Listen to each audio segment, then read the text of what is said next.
আমাদের এই দেশ হচ্ছে স্বাধীন দেশ। এই দেশে সবারই স্বাধীনতা রয়েছে, কিন্তু সবারই সব কিছুতেই স্বাধীনতা দেখানো যাবে না। কিছু কিছু মেয়েরা বলে যে তোমাদের ঘরে কি মা বোন নেই, তোমরা আমাদেরকে নিয়ে কথা বলো কেন?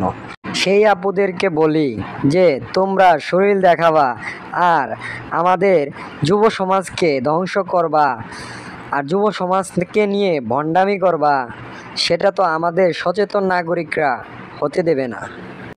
এখন ফেসবুক ইউটিউব এমন হয়েছে যে কোনো বড় ভাই বা বোনের সামনে ফেসবুক এবং ইউটিউব ঠিকঠাক মতো চালানো যায় না।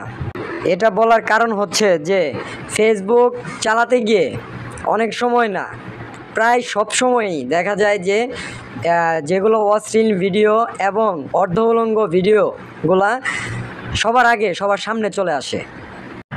আর আগে দেখতাম আলিফ লায়লা, আর এখন ফেসবুকে ঢুকলেই বের হয়ে যায় প্রিন্স মামুন আর হচ্ছে লায়লা।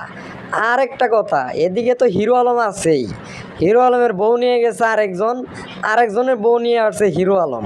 এটা নিয়ে আমাদের মিডিয়া সারাক্ষণ পড়ে আছে। যে মেয়েরা আমাদের ফেসবুকে অর্ধ উলঙ্গ ভিডিওগুলা পোস্ট করেন, তাদের উদ্দেশ্যে বলি যে আমাদের এই বাংলাদেশের যুব সমাজকে ধ্বংস করবেন না। ফেসবুক হচ্ছে একটা ভালো জায়গা, সেখানে এইসব অর্ধ উলঙ্গ নারীদের কারণে ফেসবুকটাকে নষ্ট করছে আর আমাদের সমাজটাকেও ধ্বংস করছে, আর আমাদের নারীদের বদনাম করছে। নারীদের বদনামের পিছনে এই অর্ধ উলঙ্গ নারীরাই যথেষ্ট। আমরা স্বাধীনভাবে ফেসবুক চালাতে চাই, এটাই আমাদের দাবি।